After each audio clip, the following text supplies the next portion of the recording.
Hi hello welcome to our channel. నేను మిశ్రీ. ఈరోజు మనం చెప్పుకోబోయే కథ నీకై తప్పించే నేను పార్ట్ 5. కథలకు వెళ్ళే ముందు లైక్ చేయడం మరవకండి. రూమ్కు వచ్చి ఆలోచనలో పడ్డాడు రిషి. ఆమె గురించి తెలుసుకునే పనిలో ఉన్నాడు అతను. రిషినందన్ ఆఫీస్కి వెళ్ళి యజ్ఞకి లీవ్ అప్లై చేశాడు రిషి. సాయంత్రం 5 గంటల సమయంలో ఆంధ్ర కర్ణాటక బోర్డర్లో ఒక చిన్న గ్రామం. అప్పుడే బస్ దిగి గ్రీన్ కలర్ చుడీదార్లో మెల్లిగా నడుచుకుంటూ వెళ్ళి ఎదురుగా పూలు అమ్ముకుంటూ కనిపించారు ఇద్దరు. వారి దగ్గరికి వెళ్ళి అక్కడ 10 సంవత్సరాల పైన ఉన్న యువతి పక్కన 5 సంవత్సరాల పాప ఉన్నారు. వాళ్ళు కన్నడలో మాట్లాడారు. ఆమె కూడా కన్నడలోనే మాట్లాడింది వాళ్ళతో. పార్వతి అని చిన్న పాప పేరు పావని అని చెప్పారు. తెలుగువారా? పార్వతి అడిగింది. అవును, మీకు తెలుగు వచ్చా? ఆశ్చర్యంగా అడిగింది ఆ అమ్మాయి. మీ పేరేంటమ్మా? యజ్ఞ నవ్వుతూ బదిలిచ్చింది. నాకు 2 ఇళ్ళు కావాలి, ఈ ఊర్లో దొరుకుతుందా? యజ్ఞ అడిగింది పార్వతిని. మా ఇల్లు ఖాళీగానే ఉందమ్మా, కానీ అని సందేహపడింది పార్వతి. కానీ మీలాంటి వాళ్ళు ఉండలేరేమో. నమ్మ చిన్న గది, చాలా చిన్న ఇల్లమ్మా, రిచ్గా కనిపిస్తున్న యజ్ఞని చూస్తూ చెప్పింది పార్వతి. నేను ఉండగలను. మీ ఇంట్లో ఎంతమంది ఉంటారు? నవ్వుతూ అడిగింది యజ్ఞ. నేను నా కూతురు, దిగులుగా చెప్పింది పార్వతి. ఎందుకు పార్వతి, మీ ఇద్దరే ఉంటున్నారు, నీ భర్త ఎక్కడా? అయోమయంగా అడిగింది యజ్ఞ. నా భర్త చచ్చిపోయాడమ్మా, ఆ ఏళ్ళ నుండి ఇదిగో నా కూతురిని కనిపెట్టుకుని ఉన్నా అని చెప్పింది పార్వతి. నీకు భర్త చనిపోయాడు, ఒక్కదానివి ఇలా కష్టపడుతున్నావా అని మనసులోనే అనుకుంది యజ్ఞ. సరే పదా పోదాం, ఈ వెనకే మా ఇల్లు. ఆ ప్లేస్ నుండి వెనకదారి నుండి కొంచెం దూరంలో ఉండే పోర్షన్లో ఇల్లు ఉంది. ఆ వెనకే యజ్ఞ పాప నడిచారు. ఇదిగో ఈ ఇంట్లో మేముంటాం, పక్కన ఉంది చూసారా అదే అని కాస్త కంగారుగానే చెప్పింది పార్వతి. లోపలికి వెళ్ళి చూసింది యజ్ఞ. హాల్లోనే సగం కిచెన్, సగం హాలు, ఇంకో చిన్న గది, వెనక బాత్రూమ్ మొత్తం చూసి నాకు నచ్చింది, అదే ఎంత అని అడిగింది యజ్ఞ. 500 అని అంది పార్వతి. ఏంటి? ఆశ్చర్యంతో చూసింది యజ్ఞ. ఎక్కువైతే మీకు నచ్చినంత ఇయ్యండమ్మా అంది వెంటనే. పార్వతికి తనకు దొరికిన ఆధారం ఎక్కడ పోతుందా అని భయం. తృప్తిగా బ్రతకొచ్చా డబ్బుతో అనుకుంది. చచా, ఎక్కువేం కాదులే. నీకు తెలుసా పార్వతి, మా ఊర్లో అద్దె అయితే 3000కు పైనే అని నవ్వుతూ చెప్పింది యజ్ఞ. మళ్ళీ తనే నువ్వు 500 అనేసరికి షాక్ కొట్టినట్టయింది. అంతే, అది సరే, ఇదేం బాగాలేదంది. ఏమైందమ్మా? మళ్ళీ కంగారు పడింది పార్వతి. అమ్మ అంటున్నావేంటి? నాకు అంత వయసేం లేదులే, ముఖం చిన్నబుచ్చుకుని చెప్పింది యజ్ఞ సరదాగా. మరి ఎట్టా పిలవాలి? అమాయకంగా అడిగింది పార్వతి. యజ్ఞ అని పిలువు, సరేనా? మీ పేరు పలకడం రావట్లేదమ్మా, బిక్కమొహం వేసింది పార్వతి. యజ్ఞ గట్టిగా నవ్వింది. అయితే తులసి అని పిలువు, అది కూడా నా పేరే, అది అయినా పలకడం వచ్చా? సందేహంగా అడిగింది యజ్ఞ. ఓ, బాగా వచ్చమ్మా, తులసమ్మ అంది. అదిగో నువ్వు మళ్ళీ మా నానమ్మని పిలిచినట్టు పిలుస్తున్నావే, చిరుకోపంగా అంది. తులసి అని పిలుస్తా. గుడ్, యజ్ఞ నవ్వింది. పార్వతి పాప వెళ్ళిపోయారు. ఫ్రెష్ అయ్యి నవ్వారు మంచం మీద వాలిపోయింది యజ్ఞ. తులసి ఏవేవో రిషి ఆలోచనల మధ్యనే. అతని ఆలోచనలైతే ఆమెని వేయటం లేదు. అలాగే కళ్ళు మూసుకొని ఉండిపోయింది.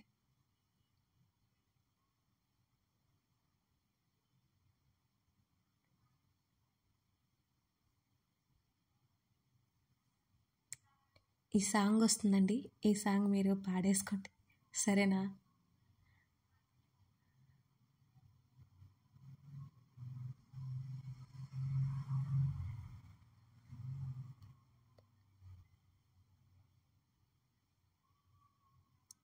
స్టార్టింగ్లోనే విడిపోయారేంటి అనుకోకండి, ముందు ముందు మీకే తెలుస్తుంది.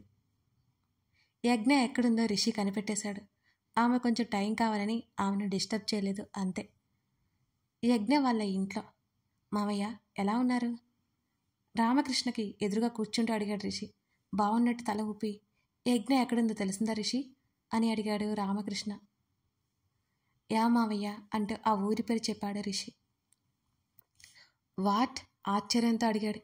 ఏమైంది మావయ్య? అది యజ్ఞ వాళ్ళ అమ్మ పుట్టిన ఊరు. యజ్ఞ తాతయ్య, అమ్మమ్మ ఉన్నప్పుడు తను చిన్నప్పుడు వెళ్ళింది. నా భార్య పోయాక ఎప్పుడు ఇంకక్కడికి వెళ్ళలేదు అని అన్నాడు రామకృష్ణ. మరక్కడ లాంగ్వేజ్కి ఇబ్బంది ఏమి ఉండదుగా? డోంట్ వరీ రిషి, తనకి కన్నడ వచ్చు, అక్కడ తెలుగు కూడా మాట్లాడతారు అని అన్నాడు రామకృష్ణ.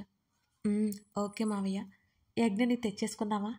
వద్దు మావయ్య, ఇప్పుడు తన దగ్గరికి వెళ్ళినా తను ఇంకో చోటుకి గ్యారంటీ ఏం లేదు కదా. ఎప్పటికీ పారిపోతూనే ఉంటుంది. తన సమస్య ఏంటో దాని పరిష్కారం తనే తెలుసుకోవాలి. ఆమె మనసుని ప్రశాంతంగా ఉండేలా చూసుకోవాలి మనం. ఇదంతా జరగాలి అంటే మనం తనకి కొంచెం సమయం ఇవ్వాలి మావయ్య అని వివరంగా చెప్పాడు రిషి. అలాగే అన్నట్టు తల ఊపాడు రామకృష్ణ. ఇంతలో గుడి నుండి ఇంటికి వచ్చింది తులసమ్మ. ఆతృతగా రిషి దగ్గరికి వచ్చి, యజ్ఞజడ ఏమైనా తెలిసిందా బాబు అని అడిగింది. రామకృష్ణ గారి వైపు చూశాడు రిషి. ఆయన చెప్పొద్దన్నట్టు అడ్డంగా తల ఊపాడు. చెప్తే ఆమె ఊరుకోదు. లేదమ్మగారు, త్వరలోనే తెలుస్తుంది అని బదిలిచ్చాడు రిషి. ఎలా ఉందా ఏంటో నా బంగారు తల్లి అని కన్నీళ్లు పెట్టుకుంది ఈ తులసమ్మ. రిషి, నేను అలా బయటికి వెళ్ళొస్తా, భోజనం చేసి వెళ్ళు. అక్కడి నుంచి వెళ్ళిపోయాడు రామకృష్ణ. భోజనం వడ్డిస్తారా బాబు?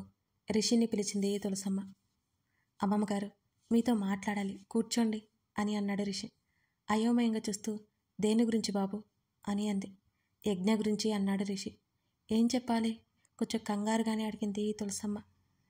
యజ్ఞకి పెళ్ళయిందని మావే చెప్పారు. అంటే నీకన్నీ తెలిసే పెళ్లి కొప్పుకున్నావా? ఆనందం ఆశ్చర్యంగా అడిగింది తులసమ్మ. పెళ్లి జరిగింది, ఇద్దరు విడిపోయారని చెప్పారు. యజ్ఞ అతను కలిసే ఛాన్స్ లేదని కూడా అన్నారు. కానీ ఎందుకు విడిపోయారో చెప్పలేదు. తులసమ్మ వైపు చూస్తూ అడిగాడు రిషి. చెప్తాను బాబు, కానీ దాన్ని వదిలిపెట్టకూడదు భయంగా అడిగింది తులసమ్మ. ఆవిడ చేతి మీద చెయ్యేసి, తను నా ప్రాణం, తనే వద్దు అన్న వదలను. నేను అన్నిటికీ సిద్ధంగానే ఉన్నాను అమ్మమ్మగారు, చెప్పండి అని స్థిరంగా చెప్పాడు రిషి. సుఖం దుఃఖం వీటికి అక్షరమే తేడా. జీవితంలో ఈ రెండు తప్పనిసరి. కొన్నిసార్లు వీటిని ఆహ్వానించడం మన చేతుల్లోనే ఉంటుంది, కానీ మరికొన్నిసార్లు మన చేతుల్లో ఏదీ ఉండదు. యజ్ఞకి పెళ్ళైందని మావే చెప్పారు. అంటే నీకు అన్నీ తెలిసే ఒప్పుకుంటున్నావా?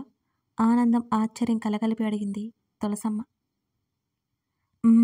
పెళ్లి జరిగింది, ఇద్దరు విడిపోయారని చెప్పారు. యజ్ఞ అతను కలిసే ఛాన్స్ కూడా లేదు అన్నారు. కానీ ఎందుకు విడిపోయారో చెప్పలేదు అని తులసమ్మ వైపు చూస్తూ అడిగాడు. చెప్తాను కా బాబు, కానీ దాన్ని వదిలిపెట్టకూడదు అని భయపడుతూ అడిగింది తులసమ్మ. ఆవిడ చేతి మీద చెయ్యేసి, తను నా ప్రాణం, తానే వద్దన్నా కూడా నేను వదలను, నేను అన్నిటికీ సిద్ధమే అని స్థిరంగా చెప్పాడు రిషినందన్.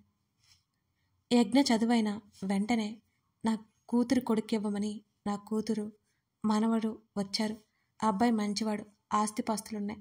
మేనత్త అయితే తల్లి లేని దాన్ని బాగా చూసుకుంటుందని మేము అనుకున్నాం బాబు. అదే మేము చేసిన తప్పని మాకప్పుడు తెలియదు. నా కొడుకు యజ్ఞని అడిగాడు. మీ ఇష్టం నాన్న అని చెప్పింది యజ్ఞ కూడా. పిచ్చి తల్లి, నీ మనసులో ఎవరైనా ఉన్నారా అని నేను అడిగితే, అలాంటిది ఏం లేదు నానమ్మ అంది. ఇంకేం ఫార్మాలిటీస్ అవసరం లేదు, ఏకంగా పెళ్లి పెట్టుకుందామని నా మనవడంటే సరే అని ఒప్పుకున్నా. యజ్ఞ కూడా సంతోషంగానే ఒప్పుకుంది ఆ పెళ్లిని. జరిగింది చెప్పడం మొదలుపెట్టింది కా తులసమ్మ. అసలు యజ్ఞకి ఏం జరిగింది, ఆమెకి పెళ్ళయిందా లేదా అనేది చూద్దాం.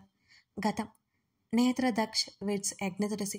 అందంగా అలంకరించిన ఫ్లెక్సీని చూసి సంబరపడింది యజ్ఞ తులసి. తన జీవితం అంత అందంగా ఉంటుందని ఆ క్షణం ఆమెకే తెలియదు. బంధుమిత్రుల సమక్షంలో అంగరంగ వైభవంగా పెళ్లి జరిగింది యజ్ఞతో దక్షికి. పెళ్లి జరిగిన వెంటనే అత్తగారింట్లో తన భర్తతో అడుగుపెట్టింది యజ్ఞ. దేవాలయంలో అడుగుపెట్టిందనుకుంది ఆమె మనసులోనే. ఆమె అత్త, ఆమె బావ తనని అంత బాగా చూసుకుంటారనుకుంది. ఆమెకు అది కారాగారం కాబోతుందని తెలియదు. యజ్ఞ అత్తయ్య కృష్ణవేణి, దక్ష, యజ్ఞ, రామకృష్ణ, తులసమ్మ అందరూ హాల్లో కూర్చొని ఉన్నారు.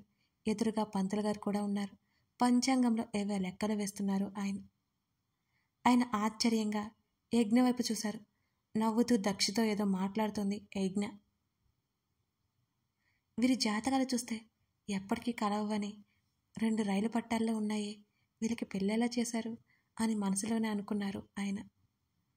అమ్మా, వీరి పెళ్ళికి జాతకాలు చూపించారా అని అడిగాడు పంతులు గారు.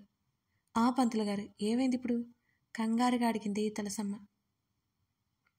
అందరి ముఖాల్లో కూడా కంగారు స్పష్టంగా కొట్టొచ్చినట్లు కనబడుతోంది ఆయన అడిగిన దానికి. సరిగ్గా చూడకుండానే వీరి పెళ్లి జరిపించినట్టున్నారే. ఎలాగూ పెళ్లి జరిగిపోయింది. వీరి సంతోషాన్ని పాడు చేసి కంగారు పట్టడం ఎందుకు? కొన్ని రోజుల సమయం ఎంత? ఆ అమ్మాయికి చక్కదిద్దుకునేందుకు నా ద్వారా అవకాశం లభిస్తుంది. ఆ తర్వాత దేవుని దయ అని మనసులోనే అనుకుని, ఇంకో 20 రోజుల వరకు ముహూర్తం లేదు తల్లి, తొందరపడితే మీకే నష్టం అని అన్నారు. అందరూ ఆశ్చర్యపోయారు. వాట్? ఏమంటున్నారు మీరు? సీరియస్గా అడిగాడు దక్ష్. పైకి అతని భావం అది, లోపల ఏమనుకున్నాడో మరి.